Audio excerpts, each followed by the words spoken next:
Injection పాలు part 1. గత కొన్ని రోజులుగా శ్యామలాదేవి కుటుంబం శుద్ధమైన పాలు దొరకకపోవడంతో చాలా ఇబ్బందులు పడుతూ ఉంటారు.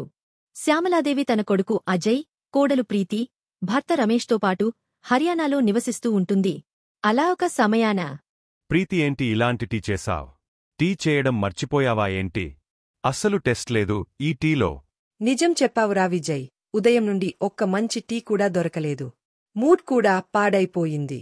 టీ ఎప్పుడైనా సరే తక్కువ ఆకులతో ఎక్కువ పాలతో వేస్తే వాటి రుచి వేరుగా ఉంటుంది. పైగా అలాంటి టీతో మన ఉదయం ప్రారంభం కావాలి. అత్తయ్య, మీరు చెప్పింది నిజమే, కాని నేను టీ చేయడం మర్చిపోలేదు. టీకి రుచి రావడం లేదు. అందులో నా తప్పేముంది? ఇప్పటి పాలే అటువంటివి. దానివల్ల టీకి అసలు రుచి అనిపించట్లేదు. ముందుగానే పాలవాడు పాలలో నీళ్లు కలిపి తీసుకొస్తున్నాడు. నీటిని కలపడం వరకు ఓకే, తెలిసిన విషమే కదా అని సర్దుకోవచ్చు. కాని కొన్ని రోజులుగా అయితే పాలు రుచి పూర్తిగా మారిపోయినట్టు ఉంది.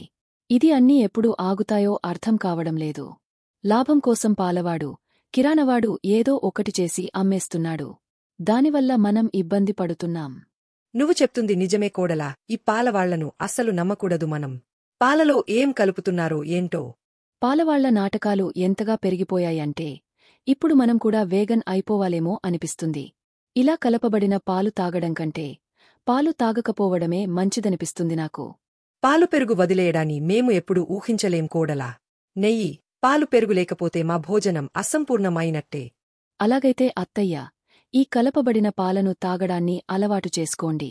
పాలలోనే కల్తీ ఉంటే దాని నుండే తయారయ్యే నెయ్యి, పెరుగు, మజ్జిగలకు ఎక్కడనుంచి టేస్ట్ వస్తుంది? ప్రతిరోజూ ఈ టేస్ట్ గురించి నన్ను నిందించడం ఆపేయండి మీరిద్దరూ ఇక. ఇదేమీ మొదటిసారి కాదు విజయ్ ఇంట్లో ఈ పాల గురించి, అలానే నెయ్యి గురించి ఈ చింత ఆందోళన అనేది. విజయ్ వాళ్లు హర్యానాలో ఉంటారు. పాలు, పెరుగు లేకుండా భోజనం అనేది చాలా కష్టం వీళ్లకి. అలానే రోజు గడిచినట్టు కూడా ఉండదు. కాని సమస్య ఏమిటంటే చుట్టుపక్కల ఎవ్వరు కూడా శుద్ధమైన పాలు ఇవ్వడానికి సిద్ధంగా లేరు. అలా ఒకరోజు శ్యామలదేవి విజయతో మాట్లాడదామని వస్తుంది. అరే విజయ్, నాకు నిన్నే తెలిసింది. వెనుక ఉన్న కాలనీలో చాలామందికి ఆవులు, మేకలు ఉన్నాయి. కొంచెం ఖరీదు ఎక్కువ అంటున్నారు, కాని తాజా పాలు దొరుకుతాయి అంట. అవునా? చాలా సంతోషం అమ్మా. డబ్బు గురించి నువ్వేం ఆలోచించకు. మనకి శుద్ధమైన పాలు దొరికితే చాలు. అంతకంటే ఇంకేం కావాలి? సరే నాన్న, నేను వెళ్ళి ఒకసారి మాట్లాడి చూస్తాను. విజయ్ మార్కెట్ రేట్ల కంటే ఎక్కువ ధరకు పక్కనే ఉన్న బస్తీ నుండి కుటుంబం కోసం పాలను తెప్పిస్తాడు.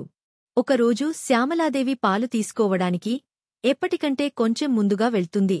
ఆ సమయంలోనే పాలవాడు మేసానికి ఇంజెక్షన్ ఇచ్చి మరి పాలను తీస్తుంటాడు. ఆ దృశ్యం చూసిన వెంటనే శ్యామలదేవి షాక్కిలోనవుతుంది. ఇక ఆ పాలవాడిని ఇలా అడుగుతుంది.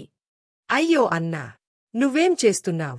ఈ విధంగా ఆవులకు, మేసాలకు ఇంజెక్షన్ ఇచ్చి పాలు తీయడం తప్పు. ఈ ఇంజెక్షన్ ప్రభావం పాలలోకి కూడా వస్తుంది కదా. మా ఇంట్లో చిన్నపిల్లలు, వృద్ధులు ఉన్నారు. మీరు అలాంటి పాలను మా పిల్లలకు తాగాలని ఇస్తున్నారా ఇన్ని రోజుల నుంచి? అమ్మగారు, ఉదయాన్నే ఈ ఉపన్యాసాలు వద్దు. పాలు కావాలంటే తీసుకోండి, లేకపోతే వెళ్ళిపోండి. మీరు కాకపోతే చాలామంది ఉన్నారులేండి నా దగ్గర పాలు కొనడానికి. నీకు ఎంత కావాలో అంతా డబ్బు ఇవ్వడానికి సిద్ధంగా ఉన్నాను. అయినా ఇంజెక్షన్ ఇచ్చిన పాలను ఇస్తావా? అంతేకాదు, పైగా బెదిరిస్తున్నావు కూడా. నీలాంటి వాళ్ల వల్లే ఈరోజు ప్రతిదానిపైనా నమ్మకం పోయింది. ఏ వస్తువైనా కలపకుండా దొరకడం లేదు. చూడండి అమ్మగారు, మీకు ముందే చెప్పాను, పాలు కావాలంటే తీసుకోండి, లేదంటే వెళ్ళిపోండి. నా దగ్గర చాలా మంది కస్టమర్స్ ఉన్నారు పాలు కొనడానికి. పొద్దున్నే గోల మొదలు పెట్టకండి, లేకపోతే మీకు మర్యాదగా ఉండదు. చూస్తుండగానే గొడవ పెద్దది అవుతది. పాలవాడు శ్యామలదేవి మాటా అనుకుంటూ ఉంటారు. ఈ విధంగా ఇంజెక్షన్ చేసి పాలని ఇవ్వటం శ్యామలదేవికి కొంచెం కూడా నచ్చలేదు. ఇక పాలవాడు దగ్గర ఏ పాలు తీసుకోకుండానే ఇంటికి వచ్చేస్తుంది. ఇంటికి రాగానే కోడలు ప్రీతి ఇలా అంటుంది. అత్తయ్య, పాలు తీసుకొని రాలేదా మీరు? నేను ఎప్పటినుంచో వెయిట్ చేస్తున్నా మీకోసం. ఎప్పుడు పాలు తీసుకొస్తారు? ఎప్పుడు టీ పెడదామని. అరే తల్లి, నోరు మూసుకొని ఉండు. నా బుర్ర తినకు. అసలే కోపంగా ఉన్నాను. మరోవైపు ఆ పాలవాడు నా బుర్రని వేడి చేసేశాడు. ఇప్పుడు నువ్వు మొదలు పెడుతున్నావ్. కాని అత్తయ్య, ఇప్పుడు నేనేమన్నాను? నేను జస్ట్ అడుగుతున్నాను, మీరు పాలు తీసుకొచ్చారా లేదా అని. అరే అమ్మా, తీసుకొని రాలేదు పాలు. అదేదో చెప్పావు నువ్వు. ఏం చెప్పావ్? వీగన్ ఏనా? మనందరం అదే చేయాలనుకుంటా ఇక నుంచి. అందరూ తోడు దొంగలు. సహజంగా పాలు కలుపుతారని తెలుసు నాకు, కాని ఈ పలవాడైతే ఏకంగా ఇంజెక్షన్లు చేసి పాలు తీస్తున్నాడు. మనం అది తెలియకుండా మన పిల్లలకు పడుతున్నాం, ఎంత ప్రమాదం. నేను చెప్తున్నాను, ఈరోజు నుంచి పాలు బంద్. ఎవరు కూడా టీ తాగరు, పాలు తాగరు, పెరుగు కూడా తినే పనిలేదు ఈ ఇంట్లో. శ్యామలాదేవి ఆర్డర్లు వేశాక ఇంట్లో ఎవరు కూడా పాలు, పెరుగు, నెయ్యిని తినడం ఆపేస్తారు. ఇంట్లో అందరూ కూడా పాలమాట ఎత్తడమే మానేస్తారు. కొన్ని రోజులు ఇలా గడుస్తుండగా ప్రీతి కూతురు రాధ కడుపు నొప్పితో ఏడవడం మొదలు పెడుతుంది. దూరం నుంచి చూసిన ప్రీతి రాధ దగ్గరకు వచ్చి ఇలా అంటుంది. ఏమైంది చిన్ని తల్లి, ఎందుకు ఏడుస్తున్నావిక్కడ? ఏమైనా సమస్య? అమ్మ కడుపులో చాలు నొప్పి వస్తుంది. ఈరోజు పొద్దున్న స్కూల్లో కూడా వచ్చింది. టీచర్ ఈ రోజంతా నన్ను నర్సింగ్ రూంలో కూర్చోబెట్టింది. చెప్పింది కొంతసేపట్లో తగ్గిపోతుందని, కాని నాకు తగ్గలేదు, ఇంకా నొప్పి వస్తూనే ఉంది అమ్మా. సరే సరే, నువ్వు ఏడవకు, కంగారు పడకు. అమ్మ ఇప్పుడే నీకు టాబ్లెట్ ఇస్తుంది. అది వేసుకోగానే నీకు వెంటనే తగ్గిపోతుంది. టాబ్లెట్ వేసుకున్నాక నొప్పి కొంచెం తగ్గుతుంది రాధకి. కాని సాయంత్రం కాగానే మళ్లీ నొప్పి తిరిగవస్తుంది. విన్నారా విజయ్, పొద్దునుంచి ఇదే అంటుంది రాధ, కడుపు నొప్పి వస్తుంది అని. నేను టాబ్లెట్ వేసి చూశాను, కాని ఏం ఉపయోగమున్నట్టు కనిపించట్లేదు. హాస్పిటల్కి వెళ్లి చూపిస్తేనే మంచిదనిపిస్తుంది నాకు. సరే ప్రీతి, హాస్పిటల్కి తీసుకెళ్లటమే మంచిది. ఏమన్నా ఉంటే డాక్టర్ చెప్తాడు ఎందుకు ఈ కడుపు నొప్పి వస్తుందని. రాధని చెకప్ చేసిన తర్వాత డాక్టర్ ఒక టెస్ట్ చేయమని సలహా ఇస్తాడు. దాని రిజల్ట్ వచ్చిన తర్వాత, విజయ్ గారు, మీరు పాపకి క్యాల్షియం సరిగ్గా అందించట్లేదా? తన బాడీలో క్యాల్షియం తక్కువ ఉంది. అందుకే కడుపు, చేతులు, కాళ్లలో నొప్పి వస్తున్నాయి. పిల్లలకి క్యాల్షియం చాలా ముఖ్యం, ఎందుకంటే వాళ్ళు ఇంకా ఎదిగే స్టేజ్లో ఉన్నారు కదా. మీరు పిల్లకి పాలు, నెయ్యి, పెరుగు అలా ఏది కుదిరితే అది పెట్టండి. దానివల్ల గ్రోత్ బాగుంటుంది, అలాగే శరీరం కూడా గట్టిపడుతుంది పాపకి. సరే డాక్టర్గారు, అలానే చేస్తాం. తిరిగి ఇంటికి వచ్చిన తర్వాత, అమ్మ, నువ్వు పాలు తాగొద్దని చెప్పావ్ కదా, దాని ప్రభావమే ఇది. దానివల్లే కడుపు నొప్పి వచ్చింది. రాధ వంట్లో క్యాల్షియం చాలా తక్కువ ఉందంట. తనకి పాలు పెరుగని, అలా ఏది కుదిరితే అది పెట్టమంటున్నారు. ఒక పనిచెయ్, నువ్వు ఆ పాలవాడితో మళ్ళీ ఒకసారి మాట్లాడి పాలు పోయించుకోవడం స్టార్ట్ చెయ్. అరే విజయ్, ఈ పాలవాడు అస్సలు మంచివాడు కాదురా. 2 గీదలు కొన్నాడో లేదో ఏదో అంబానీలాగా ఫీల్ అవుతున్నాడు. మాట్లాడే విధానం తెలీదు, అలానే పాలు ఎలా అమ్మాలో కూడా తెలియదు వెధవకి. పిల్లకి ఆరోగ్యం బాగోలేదు అంటున్నావు. ఈ పాలవాడితో మాట్లాడే వ్యాపారం కూడా నువ్వే చెయ్యి. ఇతనితో నా వల్ల కాదురా. వదిలేయండి అత్తయ్య, ఇంక మనం ఏం చేయగలం? అందరూ అలానే ఏదో ఒకటి కలుపుతూనే ఉన్నారు. ఇక దానికోసం మన ఆరోగ్యం పాడు చేసుకోలేం కదా. రాధ కోసం ఒక్కసారి అతనితో మాట్లాడి చూడండి.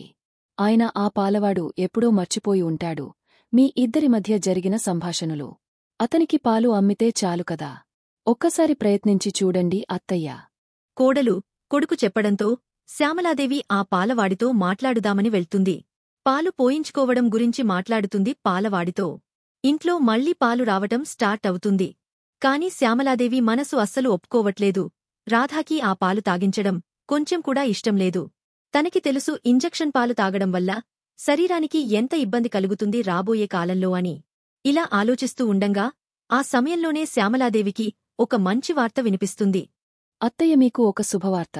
మీరు మళ్లీ నానమ్మ కాబోతున్నారు. అరే కోడల, చాలా మంచి శుభవార్త చెప్పావు. చాలా సంతోషం తల్లి. ఇప్పటికీ నీపైన చాలా పని ఉంది. పిల్ల రాధ పని, పైగా ఇప్పుడు ప్రెగ్నెన్సీ. నా మాట విని నువ్వాఫీస్కి వెళ్లడం మానేసి రిజైన్ చేసేయ్. ఇంట్లో కూర్చొని ప్రశాంతంగా రెస్ట్ తీసుకో. బాడీకి కూడా రెస్ట్ ఇవ్వాలి కదా. ఒట్టిమనిషివి కూడా కాదు నువ్వు. ఏం మాట్లాడుతున్నారు అత్తయ్య? చాలా కష్టం తర్వాత నేను ఈ పొజిషన్లో ఉన్నాను. ప్రమోషన్ వచ్చింది, గౌరవం పెరిగింది. ఈ టైంలో నేను జాబ్ మానేసి ఇంట్లో కూర్చుని ఏం చేయాలి చెప్పండి. మీరేం కంగారు పడకండి అత్తయ్య, నేను మొత్తం చూసుకుంటాను. ఆ పనిమనిషి ఉంది కదా మనిషా, తనకే కొంత ఎక్కువ డబ్బులు ఇచ్చి ఇంకొంచెం పనులు చేయించుకుంటే సరిపోతుంది. మీరు కంగారు పడకండి అత్తయ్య, మేనేజ్ చేసుకోవచ్చు. ప్రీతి కరెక్ట్గా చెప్పింది అమ్మ. ఈ కాలంలో ఒక్కళ్ళు జాబ్ చేస్తే ఇల్లు నెట్టుకు రావడం చాలా కష్టం. ఇద్దరూ జాబ్ చేస్తేనే ఇల్లుని బాగా చూసుకోగలం. కాబట్టి ప్రీతిని జాబ్ చేయనివ్వు నచ్చినంతకాలం. తనకి నచ్చకపోతే తనే మానేస్తుందిలేమ్మా. అవును అత్తయ్య, మీరేం కంగారు పడకండి, మేము మొత్తం చూసుకుంటాం. మీరు విశ్రాంతి తీసుకోండి. సరే, నేను చెప్పాల్సింది చెప్పాను. ఇంక మీ ఇష్టంరా. మీరు చూసుకోండి మీకేది మంచిది అని. ప్రీతి చెప్పటానికి అయితే చెప్పేసింది. ఇల్లు అలానే ఆఫీస్ జాగ్రత్తగా చూసుకోగలను అని. కాని ఈ మాట వినడానికి ఎంత ఈసిగా ఉన్నా రియాలిటీలో వచ్చేసరికి అంత ఈసిగా ఉండదు. కాలం గడిచేకొద్దీ ప్రీతి ప్రెగ్నెన్సీలో ప్రాబ్లెమ్స్ రావటం స్టార్ట్ అవుతాయి. ఇప్పుడు నీరసంగా ఉండటం కూడా మొదలవుతుంది తనకి. 5వ నెల ప్రెగ్నెన్సీ సమయంలో